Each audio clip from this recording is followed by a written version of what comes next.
So hello guys, welcome to the practice session for customs and foreign trade policy. आज अपने start करेंगे customs FTP का CMA final IDT में। और यहाँ पे आपको मैं एक ब्रेकअप बता देता हूँ कि आपके एग्जामिनेशन में एफटीपी से क्वेश्चन नंबर 6 से क्वेश्चन नंबर 6 भी आता है, जो कि स्ट्रेट अवे 14 मार्क्स का पार्ट रहता है। इसमें स्ट्रेट अवे 14 मार्क्स का कवरेज रहता है फॉरेन ट्रेड पॉलिसी से। आज अपने पॉसिबल टाइप ऑफ क्वेश्चंस देखेंगे कि फॉरेन ट्रेड पॉलिसी से इंस्टीट्यूट जनरली किस तरीका का क्वेश्चंस आपको पूछता है। उसके बाद अपने क्वेश्चन 7A 7B जब चेक करते हैं तो वो कस्टम्स का पार्ट रहता है। 7A 7B is customs. यहाँ पे कस्टम्स में valuation chapter, duty drawback, baggage, basic concepts, यहाँ से क्वेश्चंस पूछा जाता है, तो वो भी अपने प्रैक्टिस करेंगे। फिर टोटल मिला के आपका question 6A 6B 7A 7B 28 marks का हो जाता है।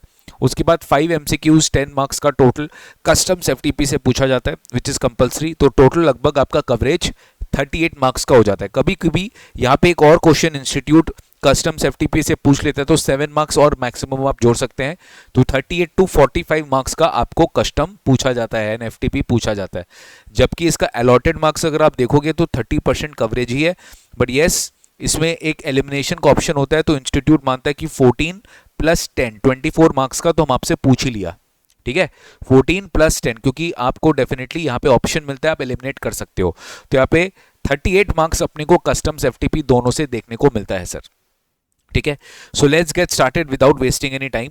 अपने सबसे पहले आएंगे बेसिक कॉन्सेप्ट्स पे। ठीक है, बेसिक कॉन्सेप्ट्स पे जैसे मैंने बताया था, सीएमए फाइनल और सीएस प्रोफेशनल दोनों के क्वेश्चंस आपको यहाँ पे मिलेंगे। सबसे पहले बैकवर्ड्स आओ, देखो सीएमए फाइनल एमटीपी जून 25 में क्वेश्चन आया था, distinguish between pilferage of goods and loss और destruction of goods as per the customs act. तो पिल्फरेज हो गया स्मॉल थेफ्ट एंड लॉस और डिस्ट्रक्शन हो गया आपका बिग थेफ्ट। यानी कि यहाँ पर स्मॉल पेटी थेफ्ट बाय ह्यूमन बीइंग को अपने पिल्फरेज बोलते हैं सेक्शन 13 में। बट व्हेन द लॉस और destruction of goods is happening due to fire या फ्लड एक्सेट्रा या एक्ट ऑफ गॉड, तो इसको अपने क्या बोलते हैं, इसको अपने सेक्शन 23 के हिसाब से लॉस या डिस्ट्रक्शन ऑफ गुड्स कहते हैं। पिल्फरेज में there is no duty payable, आपका पिल्फरेज में कोई ड्यूटी पेबल नहीं है। बट लॉस और डिस्ट्रक्शन में duty paid on such good is to be remitted. यहाँ पर जो भी आप ड्यूटी पे करेंगे इस गुड्स के ऊपर, ये आपको रेमिट करना पड़ेगा as per section number 23। Section 13 में department gets compensation from the custodian of the goods.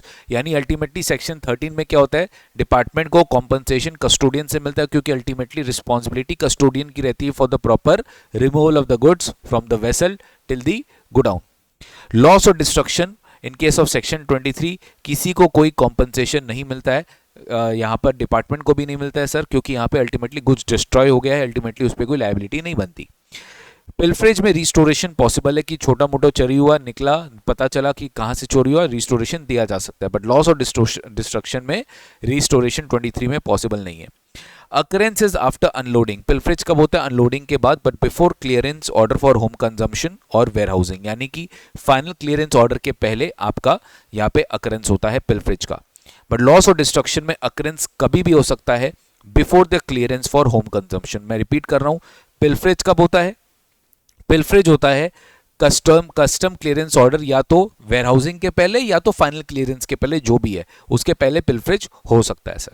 लेकिन लॉस और डिस्ट्रक्शन खाली कब होता है, फाइनल क्लियरेंस के पहले, यानी वेयरहाउस गुड्स के लिए लॉस और डिस्ट्रक्शन का पूरा केस एप्लीकेबल होता है। Occurrence of warehouse is not recognised, मतलब वेयरहाउस में अगर कोई भी प्रॉब्लम हो रही है तो वहां पे पिल्फरेज कवर नहीं होगा। बट लॉस और डिस्ट्रक्शन के केस में occurrence in warehouse is also recognised, यानी वेयरहाउस में अगर कोई प्रॉब्लम हो रहा है, कोई डिस्ट्रक्शन लॉस हो रहा है, तो उसको भी सेक्शन 23 कवर करेगा। Duty needs to be calculated in section number 13 and in section 23 duty should be calculated for determining the remission amount. दोनों सिचुएशन में आपको ड्यूटी कैलकुलेट करना पड़ेगा। No need to pull proof pilferage, आपको section 13 में pilferage proof करने की requirement नहीं है। आप ऐसे भी पिल्फरेज करोगे तो आपके इसमें कोई प्रूफ करने की रिलायबिलिटी नहीं है। But in case of section 23 it should be prove and रेमिशन should be sought for. रेमिशन में क्या हो गया कि आपका जो ड्यूटी ऑलरेडी तुमने पे कर दिया उसको रेमिट किया जाता है, बट पिल्फरेज में आपसे ड्यूटी ही नहीं लिया जाता है। तो एक पॉसिबल थ्योरेटिकल क्वेश्चन है जो इंस्टीट्यूट पूछ सकता है पिल्फरेज और लॉस में, बहुत सिंपल था, इसको एक बार पढ़ के जाइएगा सर। ठीक है, सिमिलरली सेम देखिए रेमिशन के बारे में, special examination, general examination, you need to explain the following.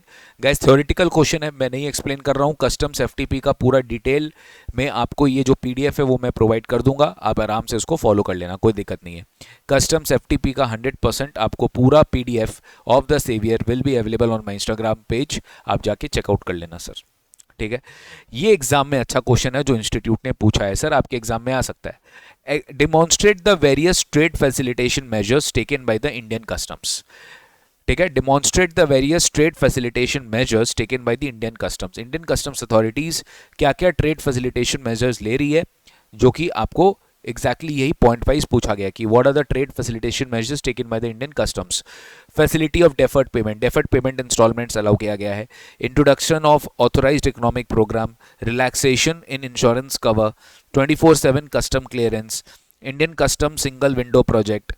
ठीक है, abolition of mate receipt, reducing printouts in custom clearance, email notification, ease of doing business, streamlining process of IGM, that is arrival manifest or import manifest, single window interface for facilitation of trade has now been extended to export। पहले जो खाली trade का facilitation import के लिए था वो export के लिए भी एक्सटेंड किया गया। ठीक है, setting up of custom clearance facilitation committee, amendment in warehousing provisions for introducing record based controls. ये सब क्या है ना, सीएमए इंस्टीट्यूट का थोड़ा सा आदत है कि वो लोग इस तरह के थ्योरेटिकल क्वेश्चंस आपको कस्टम्स में पुट फॉरवर्ड करेंगे, तो आपको एकदम 100% रेडी रहना है in for such kind of questions. तो ट्रेड फैसिलिटेशन मेजर्स में आप कोई भी 7-8 पॉइंट्स पढ़ के जाइएगा और वही आपको प्रोड्यूस करना है अपने एग्जामिनेशन में। Similarly, what do you mean by warehousing bond. Warehousing bond कब एग्जीक्यूट होता है? Obviously when the goods are deposited in the warehouse and owners right to deal with the warehouse goods. Owners right to deal with the warehouse goods, आपका warehouse goods का owners का क्या right to deal है, इसके बारे में भी यहाँ पूछा गया है। तो first of all sir warehousing bond के बारे में पूरा बताया गया है, that the importer in respect of which a bill of entry for warehousing has been presented and the duty has been assessed shall execute a bond in sum equal to thrice the amount of duty assessed on such goods। यानी यहाँ पर आपको जब bond होगा वो thrice of the duty होगा of the goods. ठीक है, बॉन्ड कितने वैल्यू का आपको एग्जीक्यूट करना है? Thrice the duty which has been assessed on such goods. यहाँ पर क्या होगा?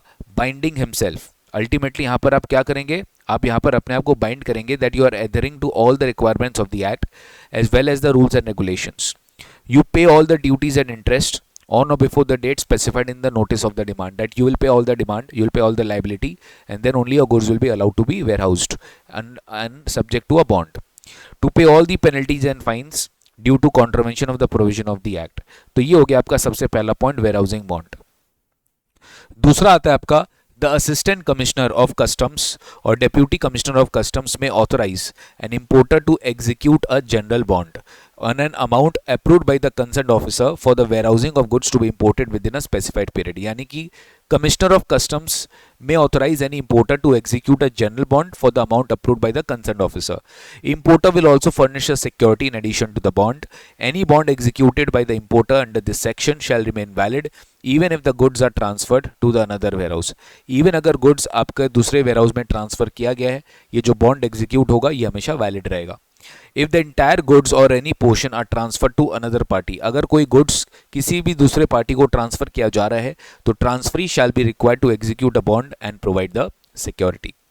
Owners right to deal with the warehouse goods. Ultimately owners का क्या वेयरहाउस गुड्स को डील करने का राइट है? Yes, they can inspect the goods, they can deal with the containers, they can sort the goods, they can also show the goods for sale.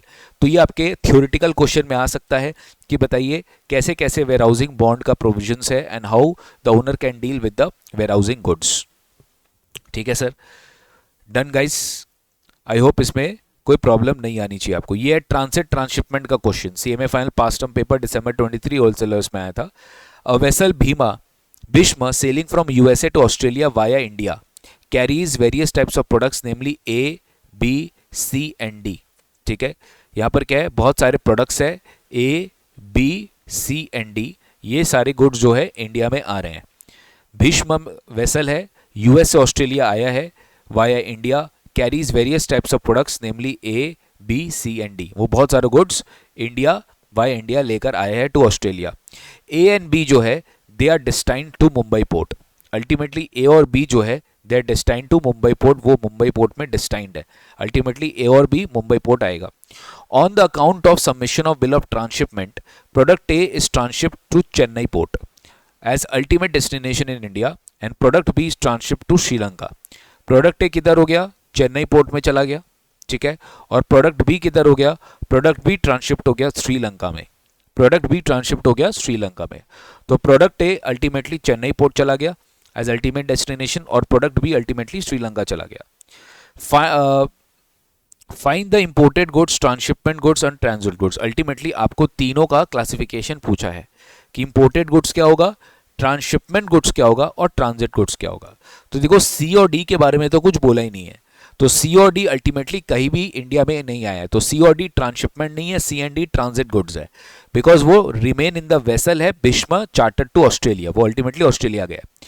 But जो product A है, यहां पर क्या लिखा है, product A they are destined to Mumbai port because of transshipment, product A is transshipped to Chennai port, यानी Chennai port ultimately India आ चुका है। तो ये क्या माना जाएगा, जो इंडिया आ चुका है वो होगा आपका क्या बोलते हैं, product A is nothing but your imported goods. But product B क्या है, it is transshipped to Sri Lanka, वो इंडिया में आया, वापस से वेसल में चढ़ा और वहां से वो किस में चला गया, वो श्रीलंका में चला गया, दैट गॉट इनटू श्रीलंका। तो जो श्रीलंका में चला गया प्रोडक्ट बी, इसको हम क्या कहेंगे, इसको हम ट्रांसशिपमेंट गुड्स कहेंगे and that can be imported without making any payment of import duty. समझ में आया। तो product A ultimately imported goods है, प्रोडक्ट ए एंड बी को ट्रांसशिपमेंट गुड्स भी बोला गया, but since this goods are transshipped to another vessel, product A में इंपोर्ट ड्यूटी लगेगा, that is why it is called as imported goods, but product B will be known as transshipment goods. It can be cleared without payment of any duty. And product C and D जो है that are called as transit goods since this goods remain in the same vessel Bhishma chartered to Australia, जो ultimately कहाँ जा रहा है, Australia जा रहा है। ये टोटल कस्टम ड्यूटी पेबल है, आपको पता होना चाहिए। Relevant date for filing bill of entry क्या होगा, relevant date for filing bill of entry क्या होगा, अगर वेयरहाउस गुड्स का हम बात करते हैं तो जिस दिन आपने बिल ऑफ एंट्री फाइल कर ली या एंट्री इनवर्ड हो गया, whichever is later, that is your relevant date calculated for rate of duty purpose. लेकिन अगर अपने एक्सचेंज रेट लेते हैं तो एक्सचेंज रेट के केस में हमें एक्सचेंज रेट के केस में हमें जिस दिन बिल ऑफ एंट्री फाइल की गई है उस दिन का for final clearance for home consumption, उस दिन का हमें क्या लेना पड़ता है, उस दिन का हमें अपना कन्वर्जन एक्सचेंज रेट लेना पड़ता है सर। ठीक है, तो ये चीज़ आप याद रखेंगे, ये इंपॉर्टेंट है। ठीक है, अब जैसे इसके देखो क्लियरेंस हुआ आपका वेयरहाउस सेज डेट, तो हम मान के चले इसी दिन बिल ऑफ एंट्री फाइल हो, तो एक्सचेंज रेट तो हमने 60 रुपीज़ का लेना है, but basic custom duty rate this और this whichever is later, ये हमें 12% का लेना है। ठीक है, तो this is how we need to calculate our custom duty rate. ठीक है, विच एवर इज लेटर हमें लेना है। तो ऐसे और भी बहुत सारे क्वेश्चन आएंगे, चलो देखते हैं। Just a minute.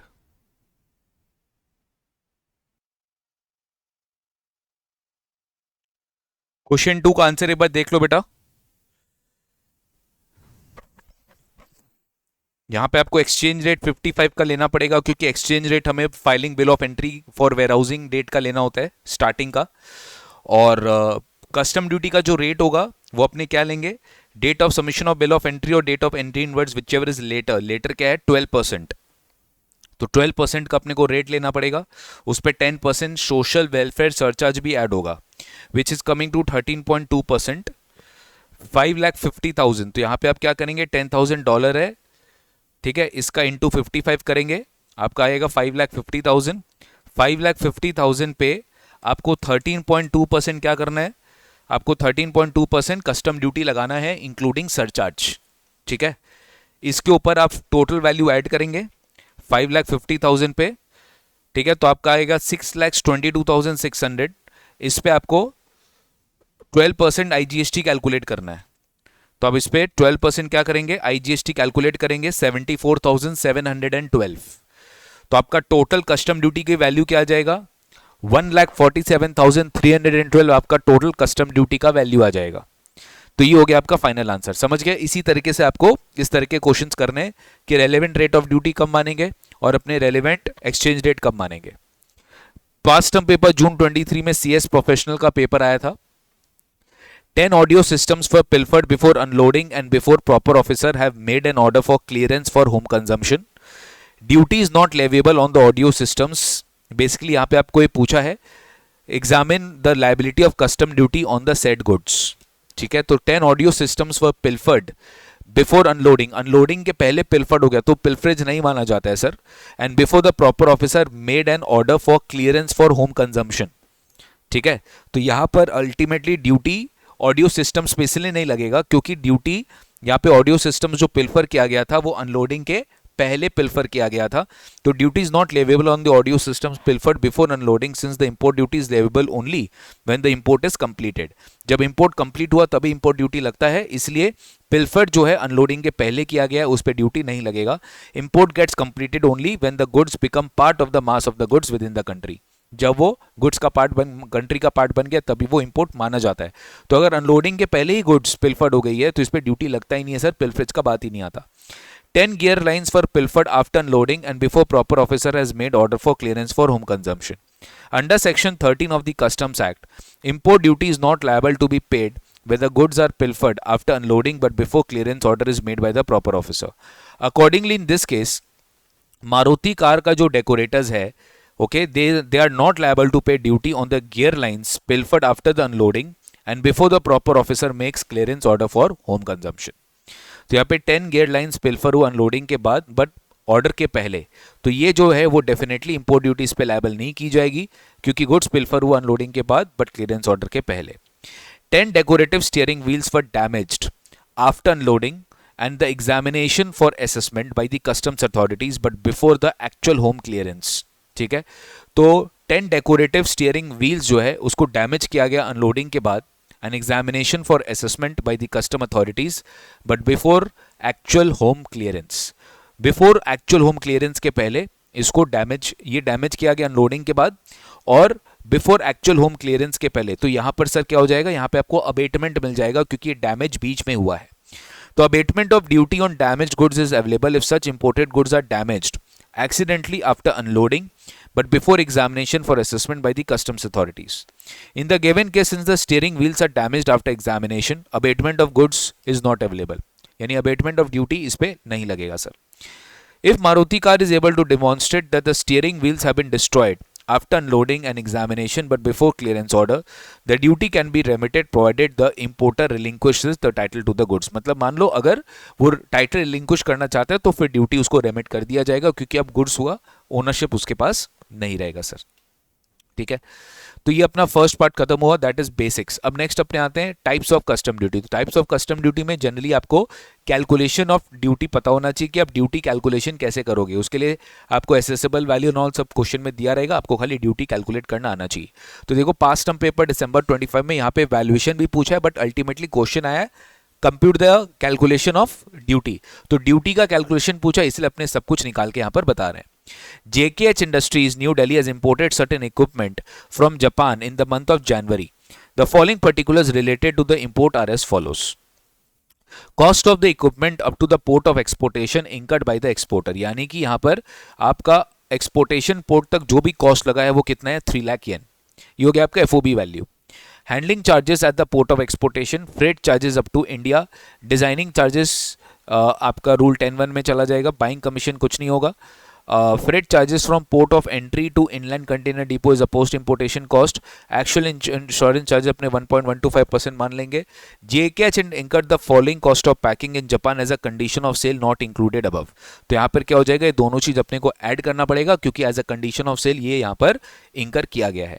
Other information क्या है, bill of entry 16 January and entry inward क्या है 23 जनवरी। ये दोनों डेट का आपको यहाँ पे बेसिक कस्टम ड्यूटी रेट दे दिया, एक्सचेंज रेट आपको CBSE का नोटिफाइड रेट दे दिया और इंटरबैंक रेट दे दिया। सोशल वेलफेयर सरचार्ज कितना है 10%, IGST कितना है 12% और इग्नोर करना है आपको GST compensation cess and agriculture information development cess.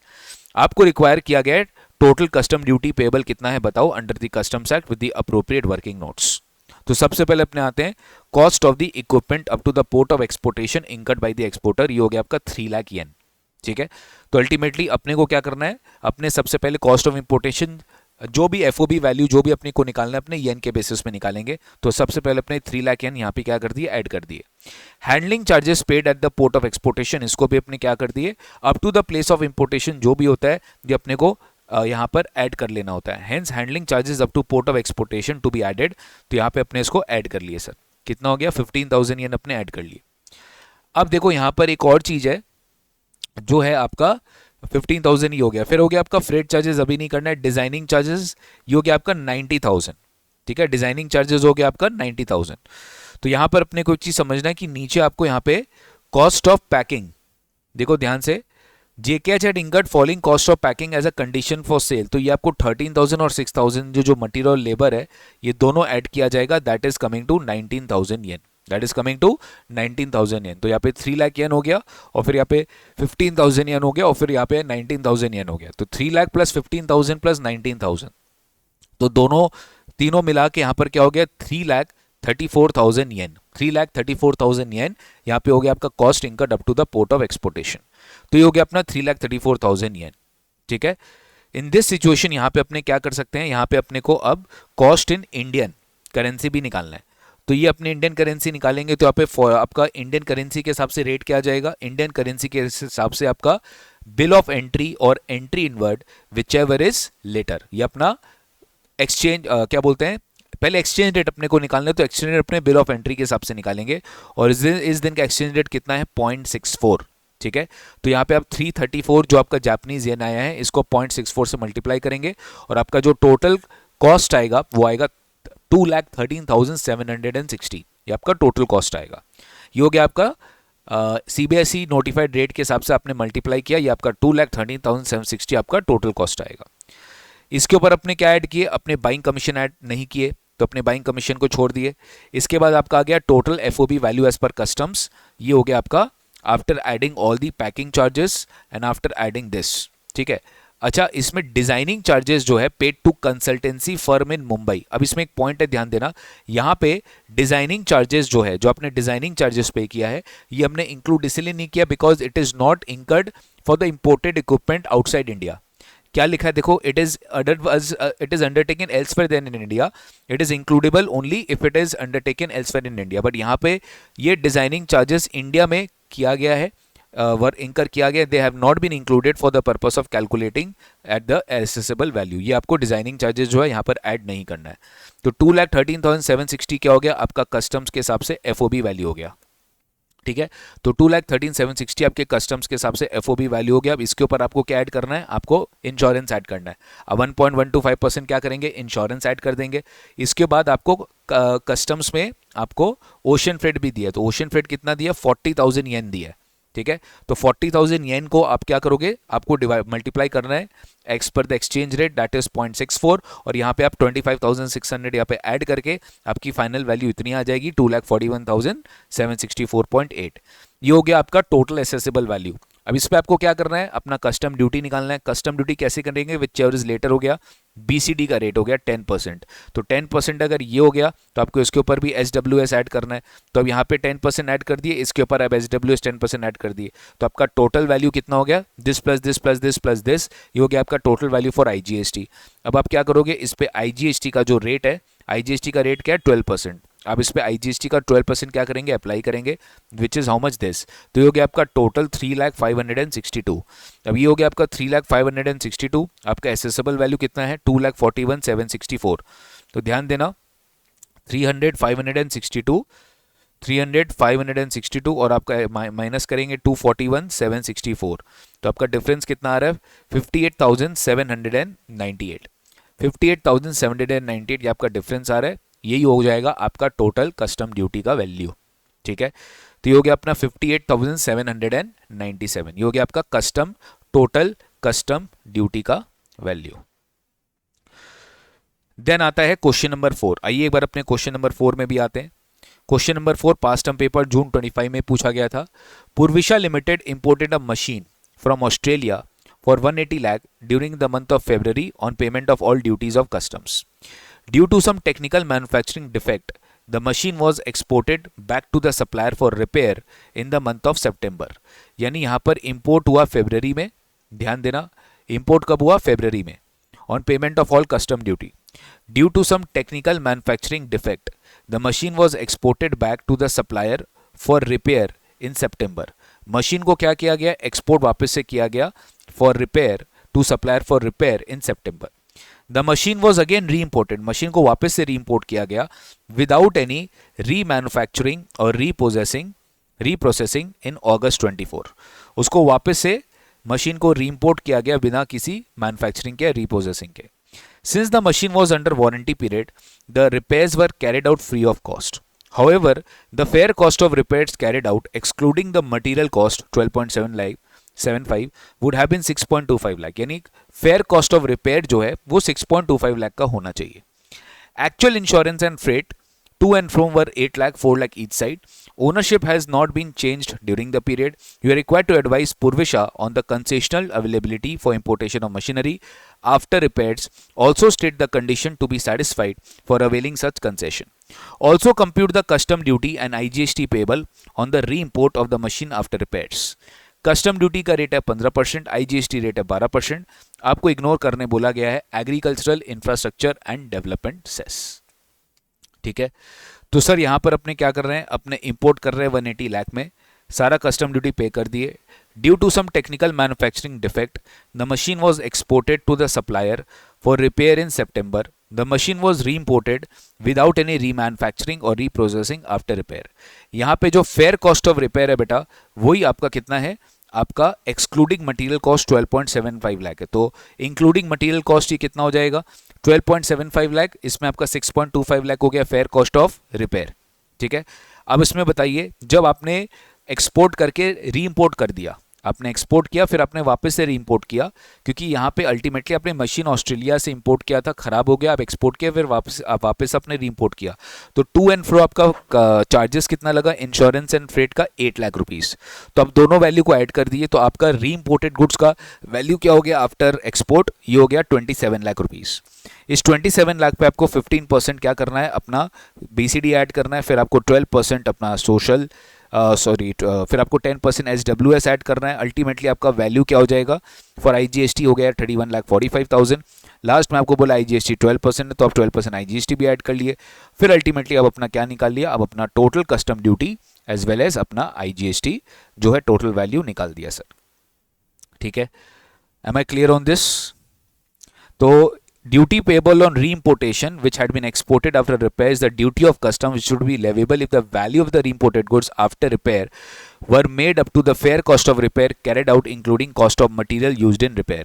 तो मटेरियल का जो कॉस्ट है और जो आपका फेयर कॉस्ट ऑफ रिपेयर है सब कुछ लेकर उसी वैल्यू पे आपको कस्टम ड्यूटी देना पड़ेगा, including insurance and freight charges both ways. ठीक है, including insurance and freight charges both ways. तो उस टोटल वैल्यू पे आपको क्या देना पड़ेगा, कस्टम ड्यूटी देना पड़ेगा सर। ठीक है, उस टोटल वैल्यू पे आपको कस्टम ड्यूटी देना पड़ेगा। देन आते हैं अपने ये वाला पार्ट में, CMA final past term paper December 23 old. ये हो गया बेटा आपका शेयर इन इंपोर्ट्स। अल्टीमेटली ये बात करेगा शेयर इन इंपोर्ट्स के बारे में।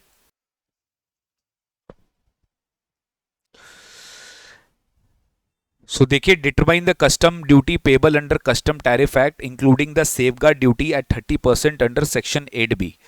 तो आपका एसेसेबल वैल्यू कितना है, 30 लाख का है। Share of import since it is more than 3%, तो safeguard duty is not exempted, it is fully taxable. BCD दे दिया, IGST दे दिया, इग्नोर किया गया है सेस और AIDC। तो यहाँ पे अपने को क्या करना था, सबसे पहले अपने एसेसेबल वैल्यू निकालेंगे 30 लाख का।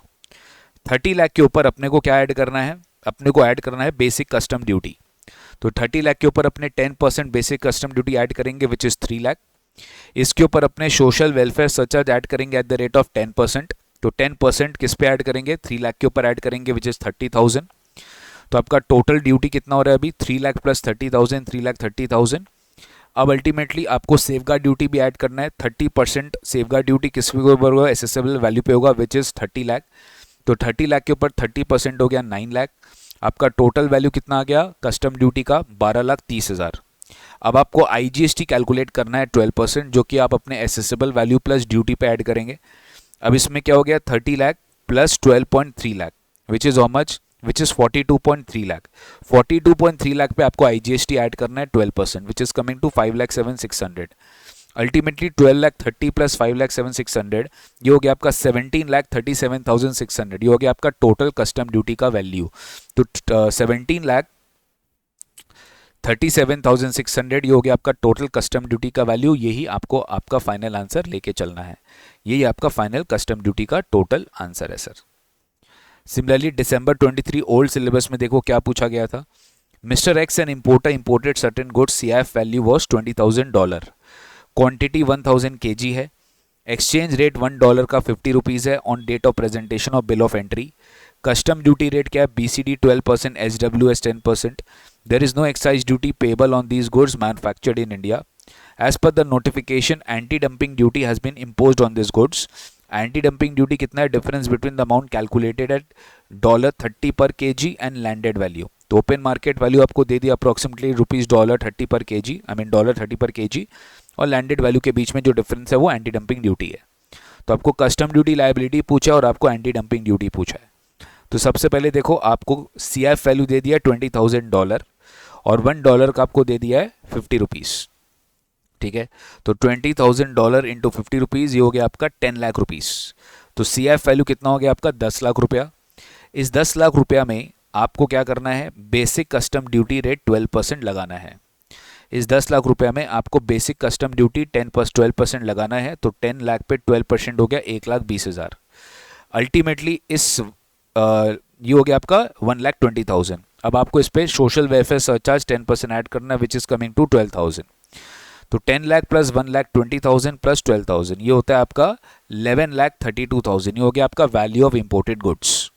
11,32,000 हो गया आपका लैंडेड वैल्यू, जिसमें से आप 10 लाख अगर माइनस करेंगे तो 1,32,000 क्या हो जाएगा, ये आपका कस्टम ड्यूटी हो जाएगा। तो 11,32,000 आपका लैंडेड वैल्यू हो गया।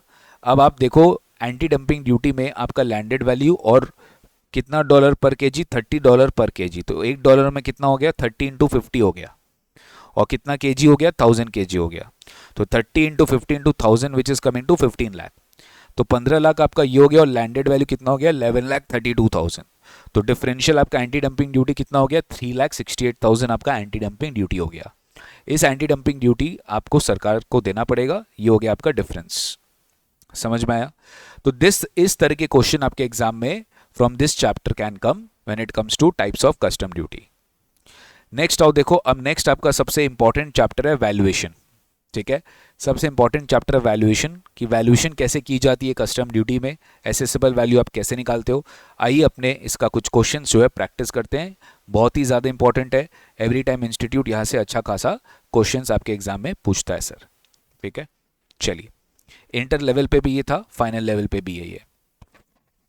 CMA फाइनल MTP दिसंबर 25 में यहाँ पे जो क्वेश्चन आया था वो कस्टम वैल्यूएशन रूल से आया था। A limited sell in India from a price list which grants favorable unit prices for purchases made in larger quantities। तो जब आपका सेल क्वांटिटी 1:10 यूनिट है तो 100 रुपीज़ में बिक रहा है, 11 to 25 यूनिट्स में 95 रुपीज़ में बिक रहा है, और ओवर 25 यूनिट्स 90 रुपीज़ में बिक रहा है। नंबर ऑफ सेल्स क्या है, 10 सेल्स ऑफ 5 यूनिट्स हो गया 50, 5 सेल्स ऑफ 3 यूनिट्स हो गया 15, तो ये हो गया आपका 65, 5 सेल्स ऑफ 11 यूनिट्स हो गया ये आपका 55, 1 सेल ऑफ 30 यूनिट्स और 1 सेल ऑफ 50 यूनिट्स, तो हो गया आपका 80। तो अपने को देखना है the price at which the maximum quantity of unit is sold which is 90 rupees. ये 90 रुपीज़ आपके लिए क्या माना जाएगा, ये 90 रुपीज़ आपके लिए वैल्यू माना जाएगा for the sale purpose. Selling price includes the following post shipment cost, ठीक है। तो selling price includes the following post shipment cost.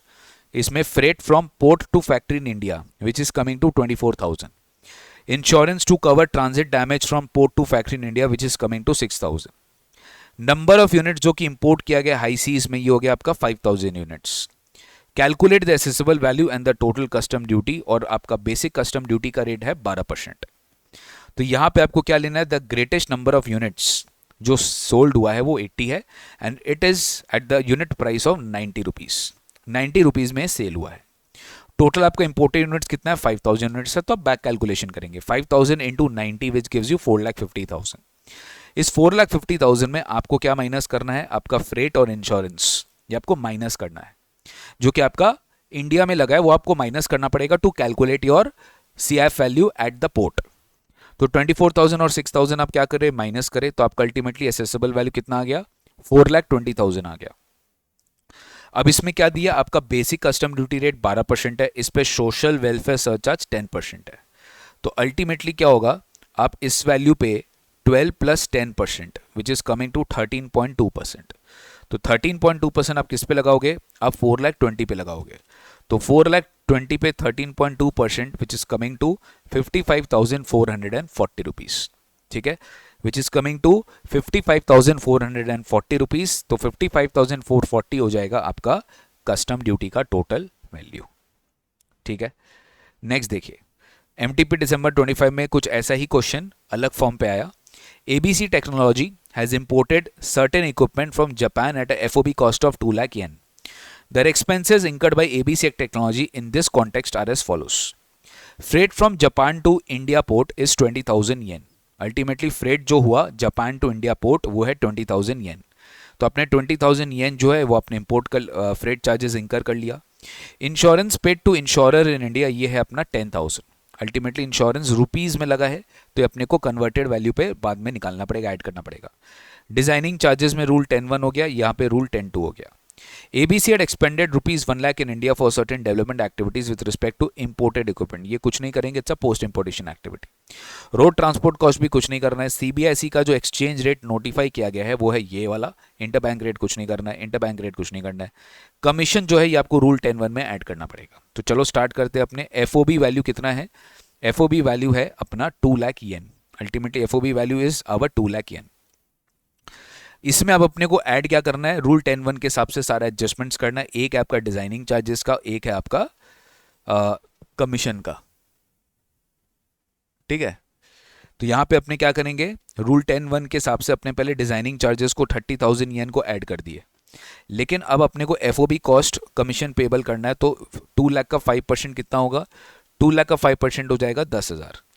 तो यहाँ पे अपने क्या किए? 2 lakh plus 2 lakh, okay, 2 lakh plus 20 and 10, यही तो 2,30,000 अपना क्या हो जाएगा? सॉरी, ये एक सेकंड, ये 20,000, ये 20 नहीं है, सॉरी ये 30 है।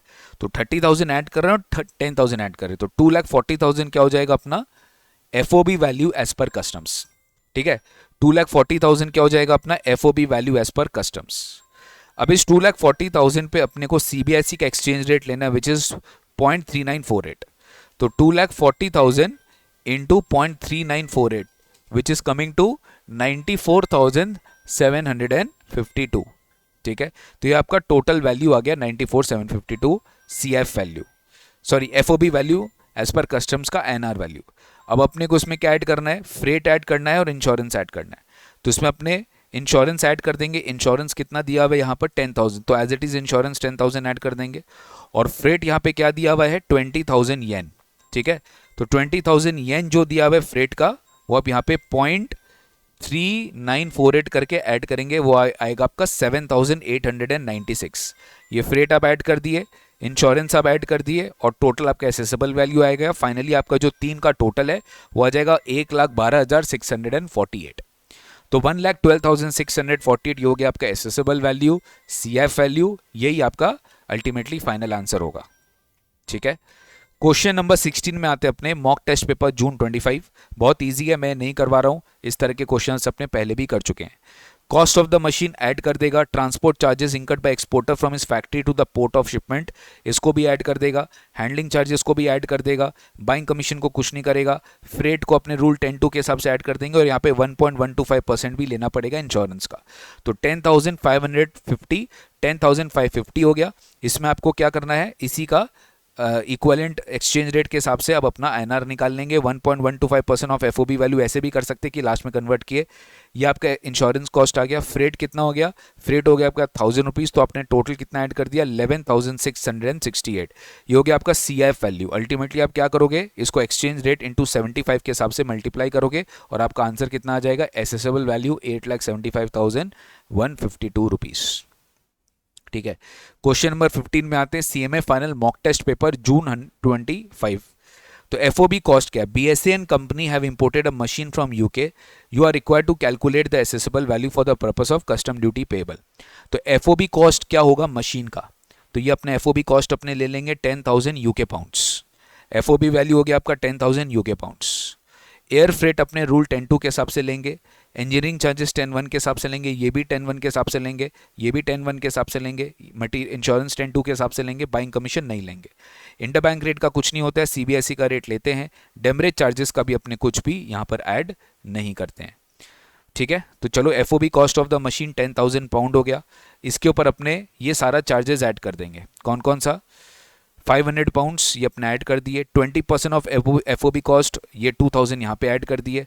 फिर आपका यहाँ पे 20,000 रुपीज़ है, तो वेट करो, इसको अपने जब कन्वर्ट कर लेंगे INR में तब करेंगे। तो सर 12,500 हो गया, अब अपने को इससे कन्वर्ट किस में करना है, अपने को 70.25 के हिसाब से इसको कन्वर्ट करना है। तो अपने कन्वर्ट कर लिए और फिर अपने क्या किए, जो मटेरियल वाला प्राइस है 20,000 ये अपने लास्ट में इसको क्या कर देंगे, ऐड कर देंगे। तो अल्टीमेटली अपना FOB वैल्यू एज पर जो कस्टम्स होगा वो कितना हो जाएगा, 8,98,125। ठीक है। अब एयर फ्रेट कितना आपका 3,000 पाउंड्स, बट यहाँ पे 3,000 इंटू 70.25 अगर आप करोगे, बट आप कंपेयर करोगे 20% ऑफ इससे, तो डेफिनेटली आपको 20% ज़्यादा कम मिलेगा। एयर फ्रेट 20% से ज़्यादा नहीं हो सकता है।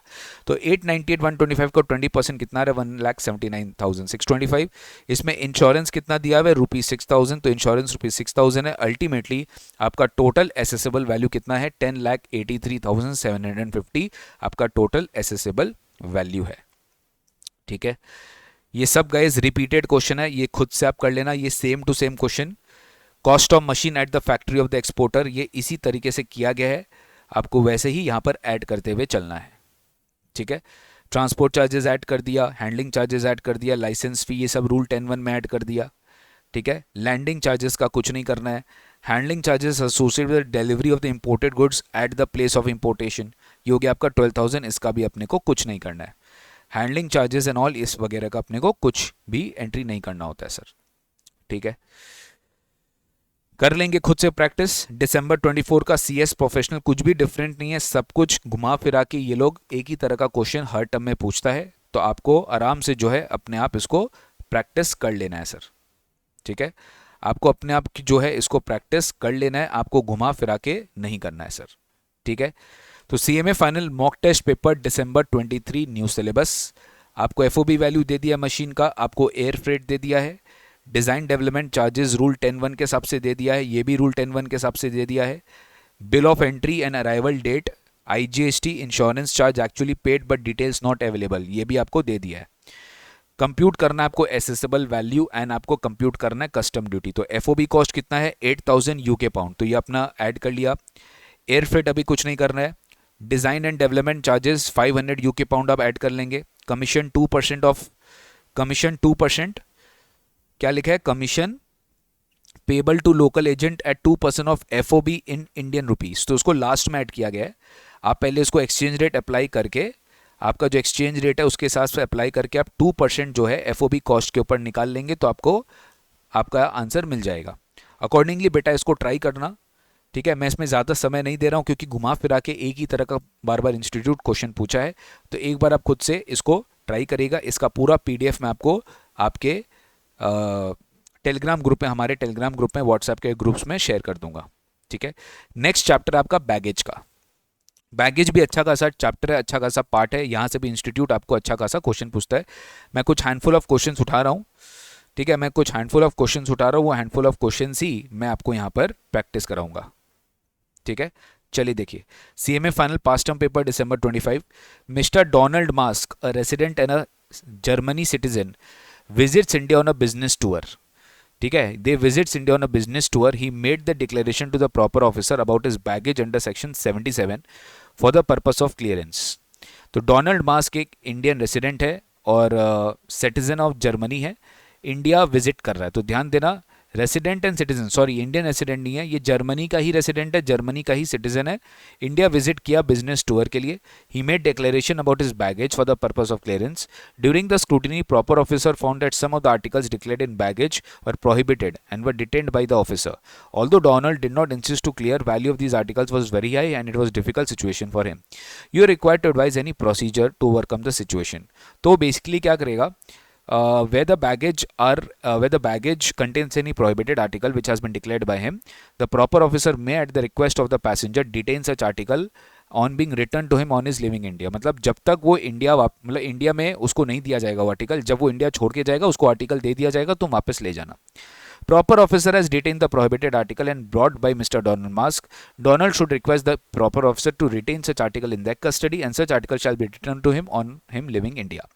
If for any reason he is not able to collect it at the time of his leaving India, the said article may be returned to him through any of the passenger authorized by him and leaving India or as a cargo consigned in his name. मतलब उसके नाम पे cargo consign कर लिया जाएगा, जो भी charges and all है वो उससे ले लिया जाएगा. मतलब अगर वो इंडिया नहीं लेके जाना चाह रहा है, वो इंडिया में ही पोर्ट में छोड़ना चाह रहा है, वो छोड़ सकता है, उसके ऊपर कोई ड्यूटी लाइबिलिटी जबरदस्ती नहीं आएगी सर. बैगेज का इस तरह का क्वेश्चन आपके एग्जाम में देखो 2 क्वेश्चन आया था बैगेज का. Glen Wellmax of foreign origin of New Zealand. ध्यान देना ये एक टूरिस्ट है, इंडियन सिटीजन, इंडियन ओरिजिन का नहीं, फॉरेन ओरिजिन का है. Come on a travel visa to tour in India to Mahabalipuram and Ganga Kondan Cholampuram. He carries with him as a part of the baggage. Baggage में उसको ये सब आर्टिकल्स मिला है. Travel souvenir 1,12,500. अदर आर्टिकल्स, तो ट्रैवल सोवेनियर पे ड्यूटी नहीं लगता, एग्जेम्प्ट होता है. अदर आर्टिकल्स क्या हो गया, 2,37,000. 140 सिगरेट्स, इसमें 100 स्टिक्स हो गया. इसमें क्या हो गया, 100 स्टिक्स हो गया. तो 140 sticks of cigarettes at rupees at pound 147 each. ये हो गया आपका 20,580. ठीक है, तो 140 स्टिक्स ये हो गया. तो 100 स्टिक्स जो है अपने को यहाँ पे जीएफए में अकोमोडेट करना है, और 46 जो है वो अपने को यहाँ पर जीएफए यहाँ पे नहीं मिलेगा, वो फुल्ली ड्यूटेबल हो जाएगा sir at the specific rate. तो ट्रैवल सोवेनियर 1,12,500 तो कुछ नहीं लग रहा है. 237 यहाँ पे पूरा टैक्सेबल हो गया. इसमें यहाँ पे खाली 100 स्टिक्स को लेंगे हम, 100 स्टिक्स इंटू 147 यानी 14,700 पे ही जीएफए मिलेगा. फायर आर्म विथ 100 कार्ट्रिजेस, तो फायर आर्म पे तो नहीं मिलता है, बट हाँ 100 कार्ट्रिजेस है. Value include value of cartridge at 500 per cartridge. तो यहाँ पे 50,000 हो गया आपका यहाँ पे कार्ट्रिजेस. तो यहाँ पे अपने को 50 cartridges can be accommodated in GFA. तो 50 इंटू 500 क्या हो गया, 25,000. टोटल वैल्यू कितना हो गया, 2,76,700. अब इसमें जीएफए कितना मिलेगा, ध्यान देना है टूरिस्ट ऑफ फॉरेन ओरिजिन है, इंडियन ओरिजिन नहीं है. तो यहाँ पे इसको 15,000 का ही जीएफए मिलेगा, और जिस पे ड्यूटी लगेगा वो डिफरेंस होगा 261,700. और इस पे आपको 38.5% इंक्लूडिंग एसडब्ल्यूएस लेकर 35% प्लस 10% एसडब्ल्यूएस लेकर आपको क्या लगने वाला है, इस पे कस्टम ड्यूटी लगने वाला है. ये हो गया आपका 1,07,754. टोटल ड्यूटी पेबल कितना होगा, 1,07,55. अमाउंट जिस पे ड्यूटी स्पेसिफाइड रेट पे चार्ज होगा वो कितना होगा, 40 सिगरेट्स पे. तो 40 सिगरेट्स का जो वैल्यू है वो आपको ऑलरेडी पता है. और यहाँ पे 50 कार्ट्रिजेस, तो 50 कार्ट्रिजेस पे तो जीएफए लग रहा है, बाकी 50 पे नहीं लग रहा है, मतलब 25,000 ये हो गया. और बाकी इसका 147 इंटू 40, तो 147 इंटू 40 हो गया कितना, 106 कवर्ड है. तो ये हो गया आपका 5,880 और बैलेंस 25. तो 3,880 पे आपके ऊपर स्पेसिफाइड रेट ऑफ ड्यूटी लगेगा, नॉट एसडब्ल्यूएस वाला रेट. ठीक है, it are chargeable to specified rate. जो भी एक्सीडिंग 50 फायर आर्म्स कार्ट्रिजेस है, और जो फायर आर्म्स है, और जो स्टिक्स में एक्सीडिंग 100 स्टिक्स है, उस पर आपके ऊपर स्पेसिफाइड रेट ऑफ ड्यूटी लगेगा. ठीक है, पीटीपी जून 25 में यहाँ पर क्या है, mister and mister Ajit Kumar visited Spain and brought following goods while returning to India after 6 days abroad. दोनों जन इंडिया में वापस आए तो जीएफए दोनों को मिलेगा.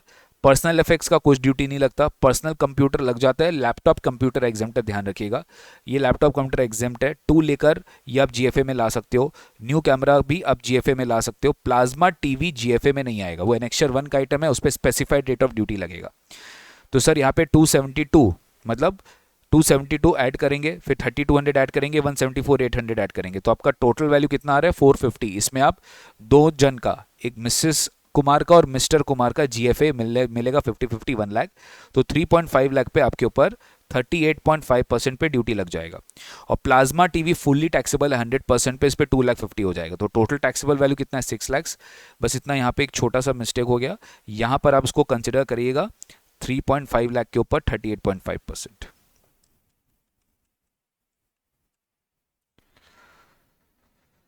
1,34,750. 1,34,750. ठीक है, टोटल कस्टम ड्यूटी कितना पेबल है, 1,34,750. ठीक है, चलिए सेम क्वेश्चन यहां पे रिपीटेड है, मैं नहीं कर रहा हूं. सेम टू सेम क्वेश्चन है, यहां पे भी सेम क्वेश्चन है. मॉक टेस्ट पेपर जून 24 में आया था. ब्राउन ऑफ फॉरेन ओरिजिन है, come on a travel visa to tour in India. He carries with him as part of baggage. तो यहाँ पे भी वो बैगेज में ये सब लेकर आ रहा है सर. ठीक है, वो बैगेज में ये सब लेकर आ रहा है. तो यहाँ पे भी आपको 15,000 तक का ही मिलेगा, क्योंकि आप फॉरेन ओरिजिन के टूरिस्ट हो. ट्रैवल सोनेर में एग्जेम्प्ट है. अदर आर्टिकल्स आप इसको ऐड कर दीजिएगा. यहाँ पे 100 स्टिक्स के ऊपर तो आपको मिल जाएगा. 100 इंटू 100 कितना हो गया, 10,000.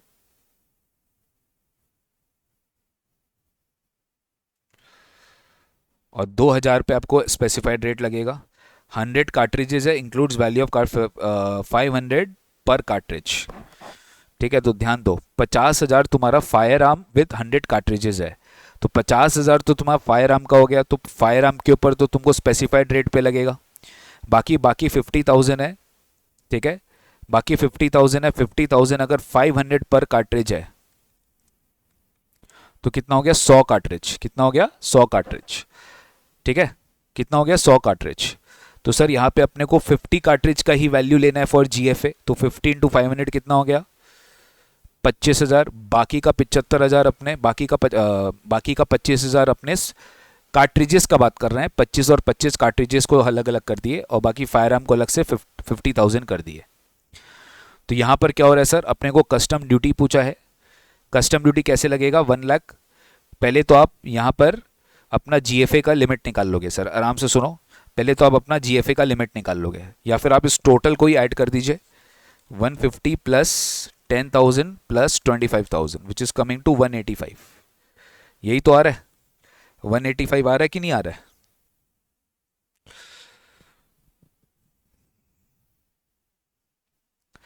दस हजार हो गया और यहाँ पे 25,000 हो गया। 10 25 वैल्यू फॉर 100 सिगरेट्स 10 25 और 150।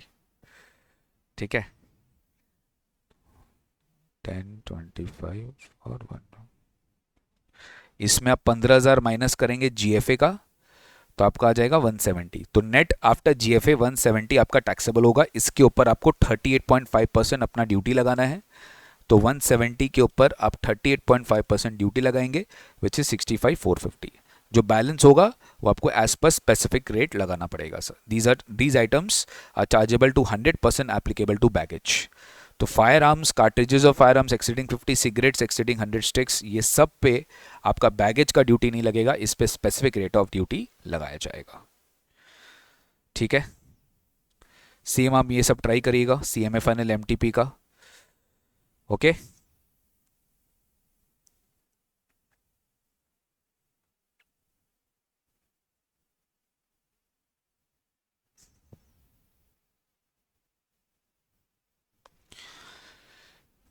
तो ये था baggage set of question. Next आता है duty drawback. Generally duty drawback से ये लोग MCQ पूछता है, बहुत कम क्वेश्चन आता है ड्यूटी ड्रॉबैक से। जैसे ये हो गया आपका CMA फाइनल MTP 2 जून 25 का। ये बेसिकली एक तरह का नेगेटिव लिस्ट हो गया कि किसका किसका ड्यूटी ड्रॉबैक आपको नहीं मिलेगा। A exported a consignment under drawback claim consisting of the following items: 200 pieces of pressure stones mainly made of beans at the rate of 80 rupees per piece. ये हो गया आपका FOB वैल्यू 16,000। आपका drawback rate कितना हो गया? 4% of FOB। तो यहाँ पे आप FOB का 16% कितना, 16,000 का 4% कितना हो गया? Which is coming to 640 rupees. तो 640 हो गया आपका drawback amount. 200 kg brass utensils है, 40,000 FOB वैल्यू हो गया, 24 रुपीज़ पर kg हो गया। तो 200 kg हो गया, 24 पर kg, तो 24 इंटू 200 कितना हो गया? 4800। ये हो गया आपका ड्रॉबैक अमाउंट। 200 kg आर्टवेयर है of brass at the rate of 300 per kg। Drawback rate कितना हो गया? 17.5% of FOB subject to maximum 38 per kg। कितना kg है? 190 kg के हिसाब से आपका होगा। तो 17.5% ऑफ FOB कितना होगा? 60,000 का 17.5%। ठीक है, तो ये कितना आ रहा है अपना? 17.5%। तो ये आपका FOB वैल्यू तो पूरा 200 kg के हिसाब से आ रहा है। तो 190 इंटू 300 कितना हो गया? 57,000 का 17.5%।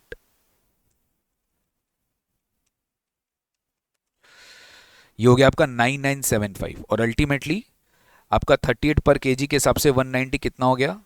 38 पर kg के हिसाब से 190 हो गया आपका 7,220, विच एवर इज लोअर। ये हो गया 7,220। तो अल्टीमेटली आपका टोटल ड्यूटी ड्रॉबैक हो गया 12,660। सेम ऐसा ही क्वेश्चन जून 25 में आया। Compute the drawback under section 74। दो तरह का ड्रॉबैक होता है, immediately as such, after immediately re-exported as such, या आफ्टर यूज। तो 74 में एज सच है। ड्यूटी ड्रॉबैक अंडर सेक्शन 74 पूछा, Jai has imported goods during this year and paid 5 lakh as import duty, they were reexported after 10 months. तो यहाँ पे slab होता है 3 6 अप टू 3 मंथ्स, फिर 3 to 6, फिर 6 to 9 और फिर 9 to 12। तो चौथा स्लैब में आएगा ये चौथा स्लैब में आएगा, और उसी तरीके से अगर चौथा स्लैब में आएगा तो अपने पढ़े थे 95 हो गया, फिर 90 हो गया, फिर 85 हो गया, फिर इस तरह से आपका स्लैब हो जाएगा करके। तो यहाँ पे आपका 70% स्लैब में गिरेगा, 5 लाख के ऊपर 70% आपको ड्यूटी ड्रॉबैक मिलेगा। Imported were using apparel for the month of, तो इसके ऊपर कोई आपको ड्रॉबैक नहीं मिलता है। And paid import duty 7.5 lakh. After receipt, the company management has a doubt regarding the sale in the market. Hence, the company re-exported without any use. अच्छा, wearing apparel है, without any use है, तो यहाँ पे 98% of the drawback आपको मिल जाएगा। Accordingly duty drawback आपको इतना मिल जाएगा। एक बार आप खुद से पढ़ लेना बेटा, हो जाएगा, इसमें कोई भी मेरी यहाँ पे रिक्वायरमेंट नहीं है, आपको ये PDF दे दिया जाएगा, खुद से देख लेना। ठीक है, advance concepts is not relevant for new syllabus. ठीक है, न्यू सिलेबस वाले बच्चों के लिए ऑब्वियसली आप लोग के लिए एडवांस्ड कॉन्सेप्ट्स वाला पार्ट एप्लीकेबल नहीं है। आप चाहे तो उसको इग्नोर करके जा सकते हो, खाली आपके नॉलेज के लिए यहाँ पे दिया गया है, क्योंकि पहले आता था बट अब न्यू सिलेबस में इंस्टीट्यूट इसको नहीं पूछ रहा है। बट कभी कभार ये लोग ऐसा कब, जैसे ये तो बेसिक कॉन्सेप्ट्स का क्वेश्चन है, रिलिंक्विशमेंट ऑफ टाइटल ये यहाँ दे दिया गया, ये ऐसे बेसिक कॉन्सेप्ट्स का क्वेश्चन है। बाकी अगर आप देखोगे तो यहाँ पे इंस्टीट्यूट जनरली क्वेश्चन नहीं पूछता। ये भी आपका रिफंड का चैप्टर है। रिफंड का एक छोटा सा 2 पेज का इन्होंने अपने मैट में डाला है कि explain the conditions under which import duty refund will be allowed under section 26A। तो इंपोर्ट ड्यूटी आपने पे किया है, अब आप उसको रिफंड कैसे क्लेम कर सकते हो। When the goods are found to be defective, when the goods easily identifiable as imported, no drawback claim is made, then यहाँ इन सारे सिचुएशंस में आपको कस्टम ड्यूटी का रिफंड मिल जाएगा। ठीक है, फॉरेन ट्रेड पॉलिसी में मैं आपको एकदम गिना चुना क्वेश्चंस दिखा देता हूँ। जनरली वही से इंस्टीट्यूट आपको क्वेश्चंस पूछता है। एक तो आपका जो क्वेश्चन है ईपीसीजी स्कीम को लेकर है। ठीक है, ईपीसीजी स्कीम को लेकर है कि ईपीसीजी स्कीम में अपने किस तरीके से एक्सपोर्ट करते हैं, इंपोर्ट करते हैं। यहाँ से एग्जाम में क्वेश्चन आ सकता है। ओके, यहाँ से एग्जाम में क्वेश्चन आ सकता है। सैंपल्स के ऊपर कस्टम ड्यूटी की पॉइंट लिखी है। Current limit there are 3 lakh, it is 3 lakh per annum. ठीक है, it is 3 lakh per annum. आप सैंपल्स इंडिया में इंपोर्ट ड्यूटी फ्री कर सकते हैं। CMA final MTP June 23 new syllabus. एक कंपनी है, मैन्युफैक्चरर है, wants to import capital goods in CKT condition from a foreign country. Import will be under project imports. तो एक scheme है क्या, प्रोजेक्ट इंपोर्ट्स। तो प्रोजेक्ट इंपोर्ट्स के under में ये कैपिटल गुड्स इंपोर्ट किया गया है। Capital goods will be use for pre production processes. The final product would be supplied in SEZ. Neil wishes to sell the capital goods imported by it soon as the production process starts. तो पूरा EPCG scheme वापस से आपके पूछा गया है। ये important exam में benefits of EOU units. EOU units की क्या बेनिफिट है, ये गाइस पूरा का पूरा थ्योरेटिकल पार्ट है। मैं आपको इसका इंपॉर्टेंट क्वेश्चंस मार्क करा दे रहा हूँ। EOU वाला पार्ट इंपॉर्टेंट है, SEZ अप्रूवल वाला पार्ट इंपॉर्टेंट है। ठीक है, ये बहुत इंपॉर्टेंट है। एडवांस ऑथराइजेशन स्कीम और DFIA स्कीम के बीच में डिफरेंस, इंस्टीट्यूट आपको यहाँ से क्वेश्चंस पूछता है। DFIA और एडवांस ऑथराइजेशन स्कीम के बीच में डिफरेंस। ठीक है, ये याद रखिएगा। फिर ये आपको कैसे DFIA का जो है मिनिमम वैल्यू एडिशन है 20%, तो 20% का मिनिमम वैल्यू एडिशन होना चाहिए, तब जाके DFIA स्कीम के लिए आपको एलिजिबिलिटी होगी। State the sectors which are eligible for RoDTEP. RoDTEP में कौन कौन से सेक्टर्स का एलिजिबिलिटी आएगा। ठीक है, फिर नेक्स्ट वही रोड टैप का ऑपरेटिंग प्रिंसिपल्स क्या है जिसके बेसिस पे रोड टैप वर्क करेगा। एडवांस ऑथराइजेशन स्कीम क्या एनालाइज करेंगे with reference to foreign trade policy, और discuss export EPCG duty credit scripts under new foreign trade policy.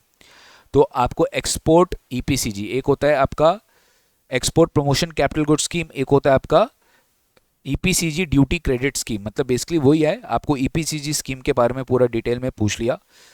ठीक है, एडवांस ऑथराइजेशन स्कीम में who is eligible, applicant who is eligible. मतलब ये जो questions दिया है ना गाइज, ये मोर देन सफिशिएंट है। इसमें मेरे को एक्सप्लेन करने की कोई रिक्वायरमेंट नहीं है, आपको बस थोड़ा लर्न करके जाना पड़ेगा। थोड़ा थ्योरेटिकल एस्पेक्ट है। एक जगह आपको दे दिया गया है सारा FTP का क्वेश्चंस, जो भी आएगा इसी में से घुमा फिरा के आएगा सर। तो मैं आपसे रिक्वेस्ट करता हूं कि आप लोग प्लीज़ ये सारे पोर्शंस को अच्छे से पढ़ के जाइएगा। जैसे इस बार पास्ट टर्म पेपर में आया गया सिंपली रोड टैप स्कीम के बारे में, तो अपने बहुत बार इस रोड टैप स्कीम को देख चुके हैं। की बेनिफिट्स ऑफ SEZ पूछ लिए। 2 क्वेश्चन आया था आपके दिसंबर 25 के अटेम्प्ट में कि बेनिफिट्स बताइए SEZ का क्या है। वो ड्यूटी फ्री इंपोर्ट कर सकते हैं, they can import capital goods without paying any custom duty, they can products can be imported brought duty free locally, could be use for 5 years after approval. ऐसे सारे theoretical questions आपके material से लिए गए हैं और यही आपको इंस्टीट्यूट बार बार पूछता है। दिसंबर 25 के पहले जो जून 25 का पेपर था, जून 25 में इन्होंने 23 वाला क्वेश्चन पूछ लिया। Discuss the concept of deemed exports and state, कितने तरह के सप्लाईज को डीम्ड एक्सपोर्ट माना गया है, अगर वो मैन्युफैक्चर सप्लाई कर रहा है या वो कोई मेन कॉन्ट्रैक्टर या सब कॉन्ट्रैक्टर सप्लाई कर रहा है। ये पहला हो गया। दूसरा हो गया आपका जून 25 का क्वेश्चन। आपको नेशनल ट्रेड फैसिलिटेशन प्लान आपको याद है, ऊपर में भी हमने पढ़ा था, ऐसा क्या नेशनल ट्रेड फैसिलिटेशन मेजर्स है which has been taken by the government of India.